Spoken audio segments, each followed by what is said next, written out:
Friends అందరికీ నమస్తే అండి. ఈ రోజు అయితే నేను మన హిందూపురంలో షిఫా క్లినిక్ అయితే వచ్చేసాను. ఇక్కడైతే మన షాహిద్ గారు అయితే చాలా అద్భుతమైన ట్రీట్మెంట్ అయితే ఇస్తున్నారు.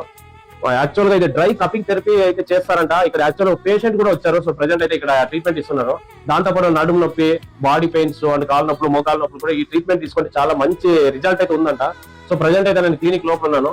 ఇంకా డాక్టర్ తో కూడా ఇప్పుడు ట్రీట్మెంట్ అయితే ఇచ్చాడు ఇంతవరకు. పేషెంట్ కూడా చూద్దాం, మరి లోపలికి వెళ్దాం.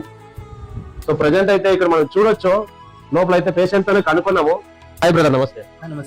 నవీన్ బ్రదర్, ఇది యాక్చువల్ గా ట్రీట్మెంట్ ఎందుకు తీసుకుంటున్నారు? సో యాక్చువల్ గా నాకు ఇక్కడ షోల్డర్ కి మధ్యలో పెయిన్ వస్తుంది. ఓకే. సో ఇది చాలా 6 months నుంచి పెయిన్ ఉంది.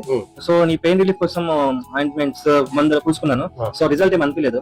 సో ఏం చేద్దామని చెప్పేసి యూట్యూబ్ లో కొంచెం సెర్చ్ చేశాను. సో కపింగ్ థెరపీ అనేది కొద్దిగా రిజల్ట్ బాగుందని చెప్పేసి. సో మాకు దగ్గరలో హిందూపూర్ లో, ఇక్కడ హిందూపూర్ దగ్గరలోనే ఉండేది. సో ఈ అడ్రస్ తెలుసుకునేసి ఇక్కడికి వచ్చాను. సో ఇది సెకండ్ టైం నేను పెట్టించుకుంటాను. ఫస్ట్ టైం పెట్టించుకున్నప్పుడు నాకు ఇప్పటికి చాలా రిజల్ట్ చాలా ఉంది అనిపిస్తాను. సో అందుకోసం ఇంకోసారి పెట్టించుకుంటే ఎందుకు దీనివల్ల నేను సెర్చ్ చేశాను అనమాట, కొద్దిగా గూగుల్ సెర్చ్ చేస్తే.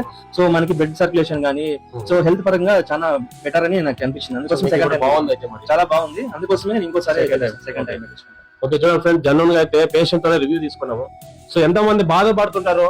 పెద్ద పెద్ద హాస్పిటల్స్ లో పోయినా కూడా కొంతమందికి ట్రీట్మెంట్ అని ఎన్నో లక్షలు ఖర్చులు పెడుతుంటారు. కానీ ఇక్కడ అతి తక్కువ రేట్స్ తోనే డాక్టర్ షాహిద్ గారు అయితే ట్రీట్మెంట్ ఇస్తున్నారు. మన పేషెంట్ రివ్యూ తోనే మీరు చూడొచ్చు. Okay brother. సో ఇది నేను సజెస్ట్ చేసేది ఏమంటే, ఇది ఎట్లా అంటే కొన్ని పెయిన్స్ మనకి తెలియదు అనమాట. రిజల్ట్స్ అంటే ఎందుకు పెయిన్స్ వస్తాయని మనకి యాక్చువల్గా తెలియదు. సో ఒకసారి విజిట్ చేస్తే ఆ బ్లడ్ సర్క్యులేషన్ ఫ్రీ అయిన తర్వాత ఆ పెయిన్ అనేది మీకు ఈజీగా తగ్గిపోయే అవకాశం చాలా ఉంది. కాబట్టి సో నేను బెటర్ ఏం చెప్తానంటే, ఒకసారి కపింగ్ థెరపీ చేసుకుంటే మీరు కూడా ఇక్కడ రావచ్చు అని చెప్తాను. కంపల్సరీగా ఒకసారి విజిట్ చేయండి, కంపల్సరీగా రాండి, ట్రీట్మెంట్ తీసుకోండి. ఓకే, ఇక అడ్రస్ గురించి చెప్పాలంటే మన హిందూపురం కంచి కామాక్షి నుండి చర్చ్ వెళ్లే రూట్ లోనే ఒక 50 meters లో లెఫ్ట్ సైడ్ షిఫా క్లినిక్ అయితే ఉంటాది.